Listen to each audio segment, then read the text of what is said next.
다윗이 왕 되기 전에 도망자 시절에 있었던 일입니다. 사울에게 피해서 어디 갈 데가 없어요.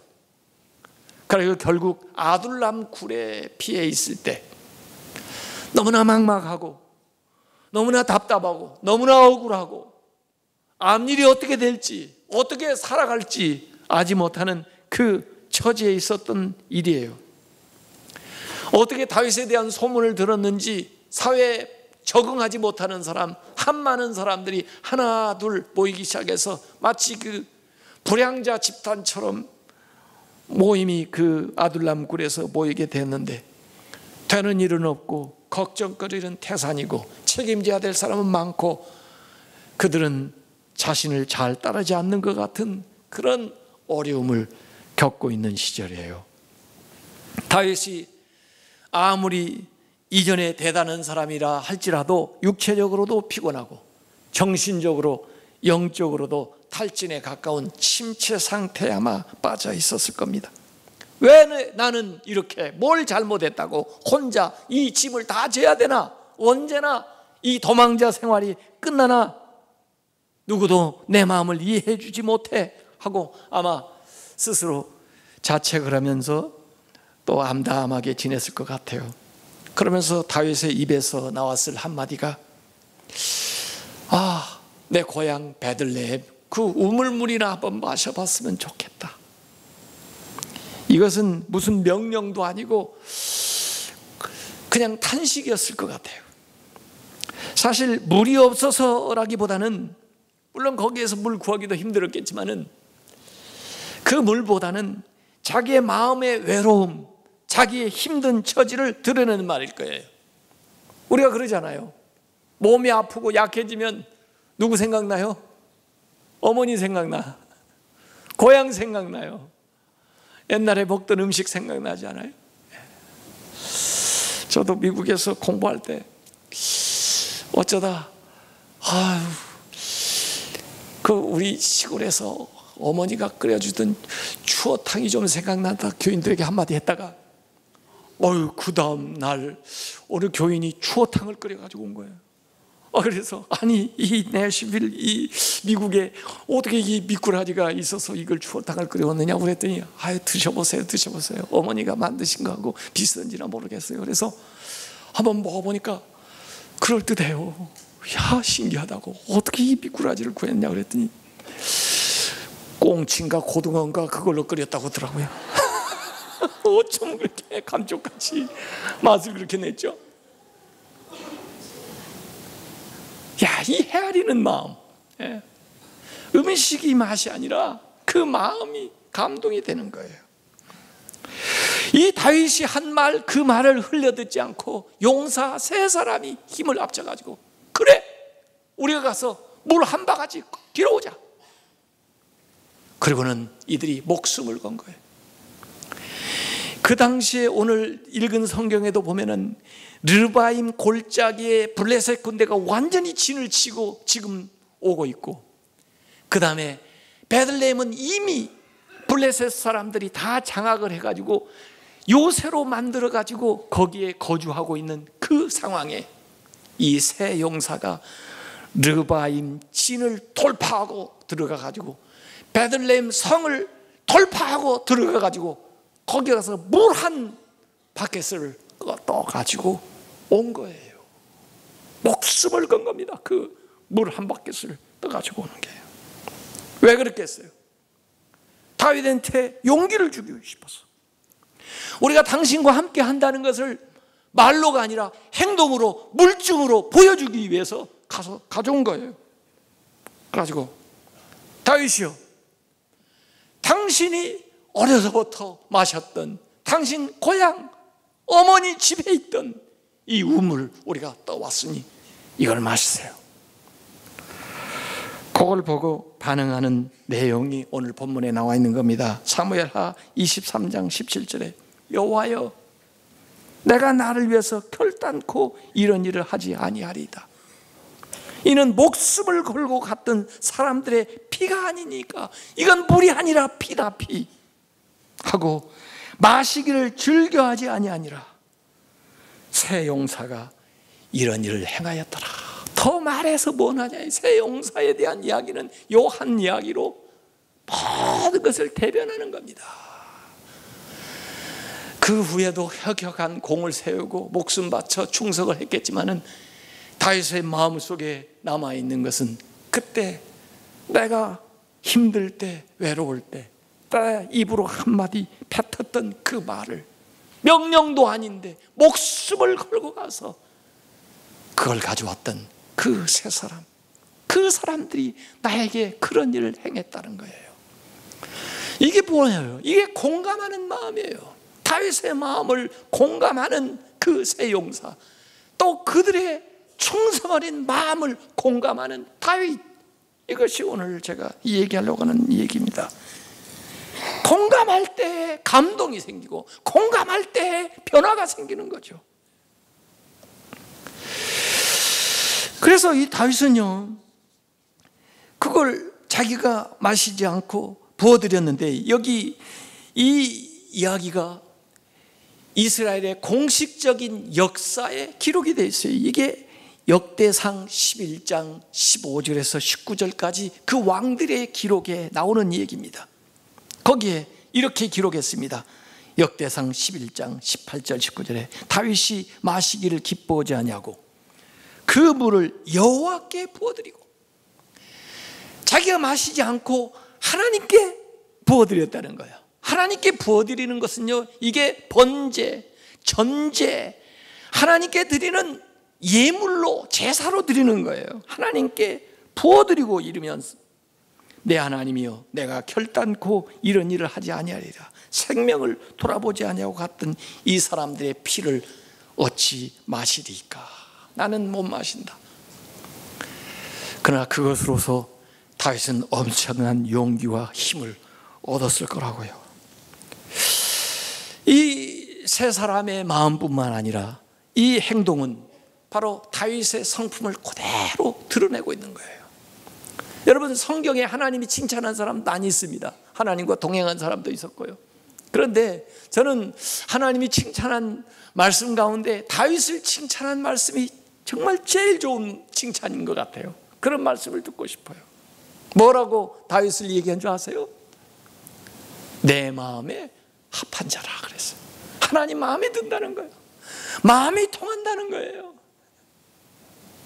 하나님하고 다윗이 공감한다는 거예요. 공감.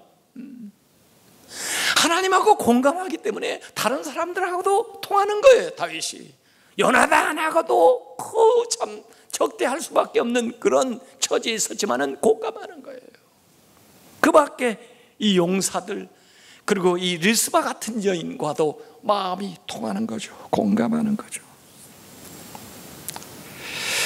그래서 다윗은 다른 사람을 통해서 자기를 보는 자기 인지 능력이 탁월했던 사람이에요. 자기를 비춰보래요. 피드백을 하는 거죠. 거울처럼 자기를 비춰봐요.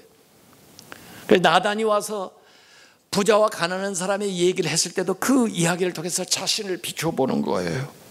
그래서 자기의 부족한 부분들을 알아내고 고백하는 거죠. 오늘 이 사무엘 하 23장에는 37명의 용사에 대한 기록이 나오고 있습니다. 다윗의 마지막 말이라고 그러면서 37명의 용사가 했던 일들을 기록하고 있어요. 이것도 다윗의 훌륭한 면이에요. 뭐냐면은 자기 수하에 있는 사람들이 잘했던 것을 여기 드러내고 있는 거죠. 그 이름 가운데 우리가 아는 이름도 있지만 모르는 이름이 더 많죠.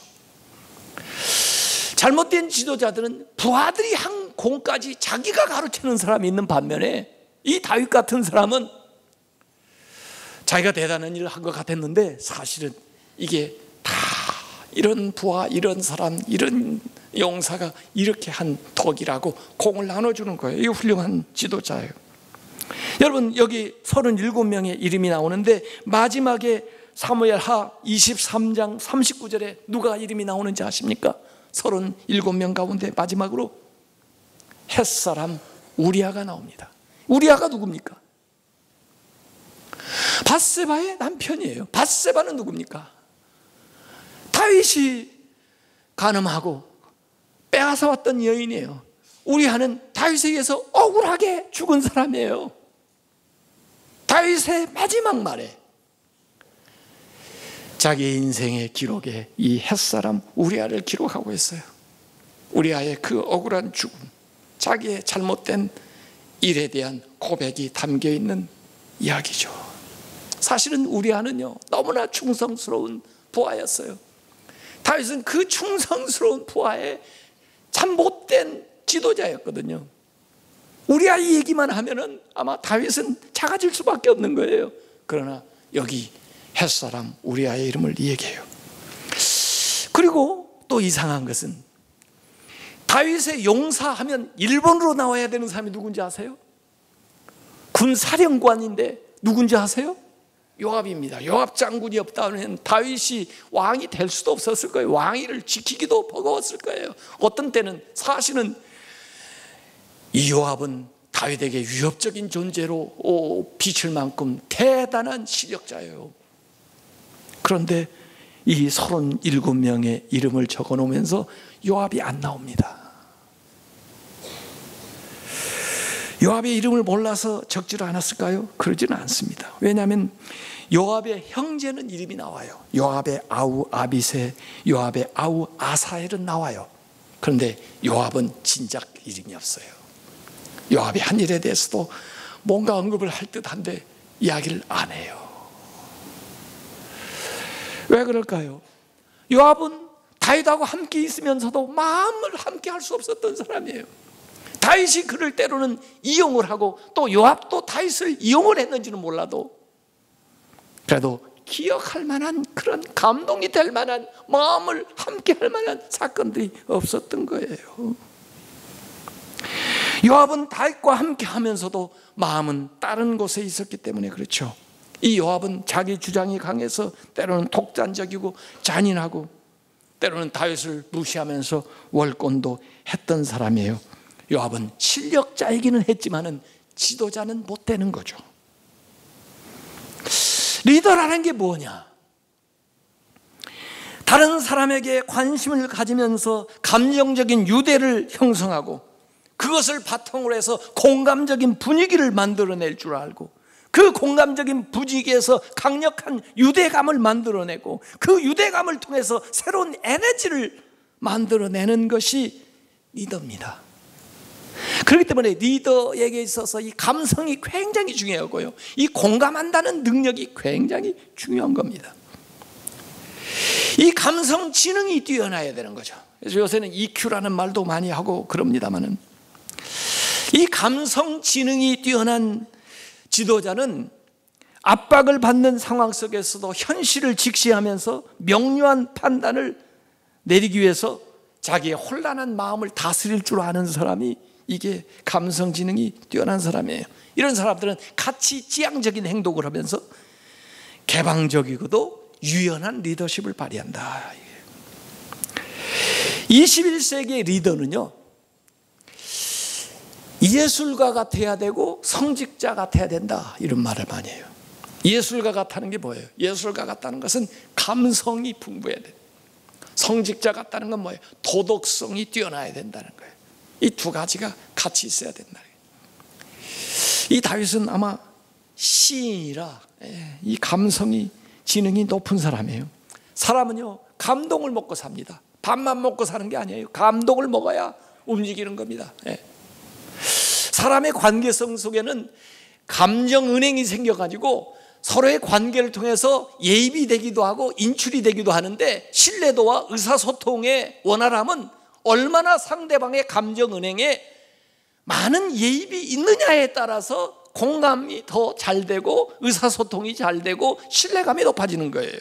그래서 평소에 우리가 약속을 잘 지키고 또 언행일치하고 그를 진심으로 관심 갖고 사랑하고 성실한 삶을 통해서 이 감정은행의 잔고가 자꾸 늘어나게 되는 거죠. 공감하는 마음이 필요하다. 우리 대화할 때도 공감 토크, 공감하는 대화를 해야 해요. 공감하는. 우리는 참 말을 잘 못합니다. 어쩌면 그렇게 말을 그렇게 이상하게 하죠. 자기가 말하는 걸 한번 들어보세요. 그 말을 제대로 하고 있나. 뭐 좋은 연애 연구소의 김지은 소장이라는 어떤 여자분이 강의한 걸 저희 아이들이 저한테 보내줘서 제가 한번 들어봤어요. 그랬더니 아니 뭐 공감 토크 대화하는 게 너무 간단한데 그걸 못 하더라고요. 예? 특별히 남자들이 그걸 잘 못 한대요. 그래서 남자들한테 가르쳐 주더라고요. 근데 보니까 간단해요. 여자든지 누가 이 얘기하면 세 마디만 하면 되겠더만요. 보니까 뭐라고 하면 정말 그러고 또 뭐라고 하면 헐 그러고 그리고 또 뭐라고 하면 대박, 이 세 마디만 하면 되겠더만. 뭐 이렇게 어려워요? 정말 헐 대박 그러면 되겠더만. 뭐 이렇게 하는 소리를 많이 하고 그렇게 뭐라고 자꾸 해가지고 대화가 안 되는데 같이 공감을 해주는 거야. 얼마나 힘들어. 좋겠구나. 같이 공감을 해서 이 얘기가 자꾸 나오다 보면 스스로 문제 있던 사람도 다 해결을 하고 좋은데 말이에요. 그걸 못해. 그걸 안 들어주는 거예요. 그래서 사람들이 답답해가지고 대화가 안 된다고 그러고.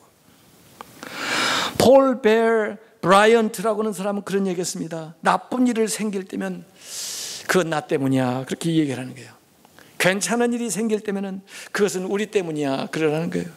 정말 좋은 일이 생기면 그것은 바로 당신 때문이야, 그렇게 얘기하라는 거예요. 그러면 마음이 열린다는 거죠. 공감을 하지 않고 세상에 선동만 자꾸 하고 있으니 말이에요. 선동은 뭔지 아세요? 이건 부정적인 공감이에요. 이간질하는 것이고 사람들에게 두려움을 가져다 주고 분열을 가져다 주는 거예요. 그걸 자기가 정치라고 그걸 잘하고 있다고 하고 있으니 문제가 해결됩니까? 공감을 하기 위해서는 낙관적인 태도가 있어야 되고, 공감을 하기 위해서는 유머 감각도 있어야 되고, 공감을 하려면 열린 마음을 가지고 남의 말을 좀 귀담아 들어야지요. 그리고 공동의 목적이 무엇이며 어디에서 우리가 연대감을 찾을 수 있을 것이며 어떤 거에 협조할 수 있는가를 생각하고 나가야 되죠. 예수님도 보니까 탁월한 공감의 리더였어요. 보니까 나다나엘은 예수님에 대해서 얘 무슨 나사렛에서 선한 것이 나올 수 있대. 그런데 예수님은 나다나엘을 보자마자 내가 네 무화과나무 아래 있을 때 보았노라. 저를 진짜 아세요? 뭐 무화과나무에 있을 때 내가 이미 보았어. 너 왜 무화과나무에 있은 줄 아세요? 기도하느라고. 누가 메시아가 언제 이 세상을 그렇게 나름대로 고민하고 있었던 그 마음을 예수님께서 공감을 해주는 거예요. 그러니까 마음이 다 열리는 거예요.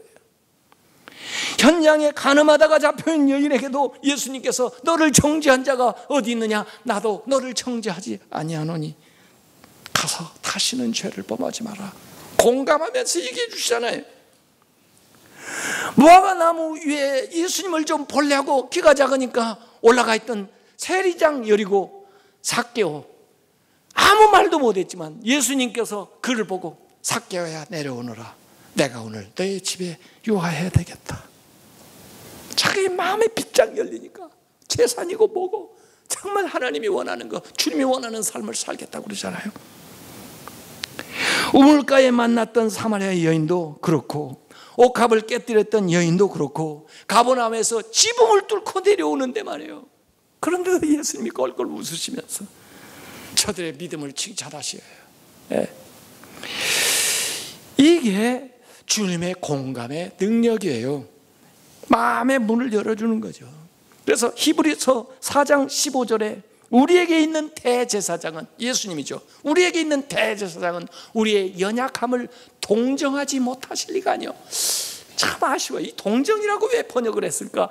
여기 공감이라고 해야 되는데 동정하고 공감은 달라요. 동정은 그냥 있는 위치에서 그러지 못한 사람을 도와주는 게 동정이고, 예수님은요 우리 아래까지 내려오셔서 공감하셨어요. 공감. 사실은요,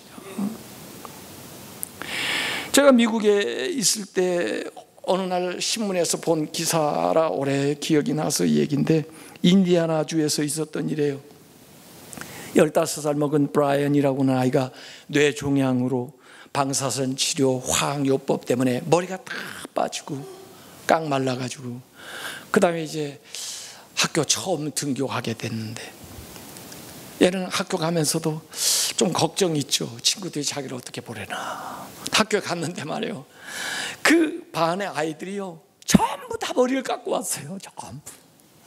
친구가 외로워할까봐 그 친구의 마음을 이야기해서 그 전날 아이들이 전부 이발소에 가가지고 머리를 다 밀고 아침에 만약에 그걸 사진을 찍어요. 한반 전체가 다 머리를 다 깎고, 그래서 사진을 찍어가지고 신문에 나온 거예요. 누가 아픈 애인지 누가 건강한지 구별이 안 되는 거예요.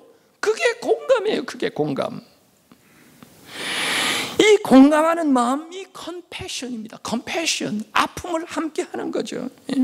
이런 때 변화가 일어나요. 여성들은 이 공감하는 능력이 탁월합니다. 그래서 아이가 그냥 울어도 말을 하지 않고 그냥 울어도 왜 우는지를 알아요.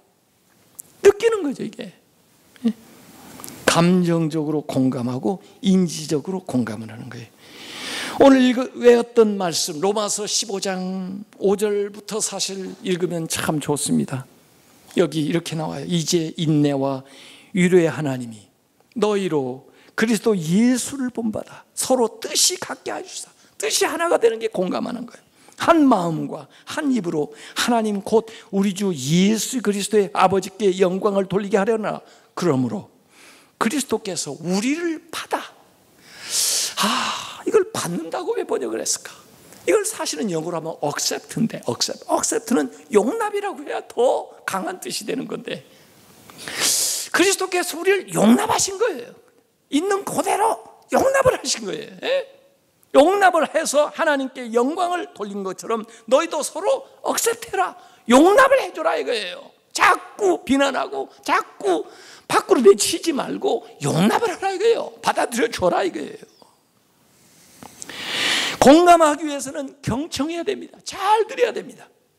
그래서 야고보서 1장 19절에도 내 사랑하는 형제들아 너희가 알지니 사람마다 듣기는 속히하고, 귀가 두 개 있는 것은 말하는 것보다 듣는 걸 더 많이 하라는 거죠. 그리고 잘 들으라는 거예요. 말하기는 더디하며 성내기도 더디해라. 듣는 데 탁월해. 이게 공감적 경청이라고 합니다. 공감적 경청은 어떻게 하냐? 귀로도 듣고 눈으로도 듣고 머리로도 듣고 입으로도 듣고 가슴으로도 듣는 거예요. 마음으로 듣는 거예요. 마음으로 느끼는 거예요. 그 느낌까지, 의미까지, 행동까지 다 감지하면서 직관적으로 느끼는 게 공감적 경청이에요. 그게 참 중요합니다. 그래서 솔로몬이 하나님 앞에 기도할 때 저에게 듣는 귀를 주십시오, 듣는 마음을 주십시오, 공감의 능력을 달라고 그런 거예요. 사실은요, 그게 지혜예요. 잘 듣는 게 지혜라고요. 그게 지도자예요. 잘 듣는 게 지도자예요. 공감의 능력이 있지 않으면 지도자가 될 수가 없습니다. 남을 무시하고 듣는 체나 하고 선택적으로 듣고 그러면 안 됩니다. 신중하게 듣고 공감하면서 듣고 이해하려는 의도를 가지고 들어야 그 문제를 해결할 수 있는 실마리를 찾게 된다는 거죠. 그럴 리더십이 지금 우리는 갈망을 하고 있고 지금 그게 필요해요. 지금요. 그럴 리더들이 안 보이는 거예요. 교회에서도 안 보이고 나라에서도 안 보여요. 지금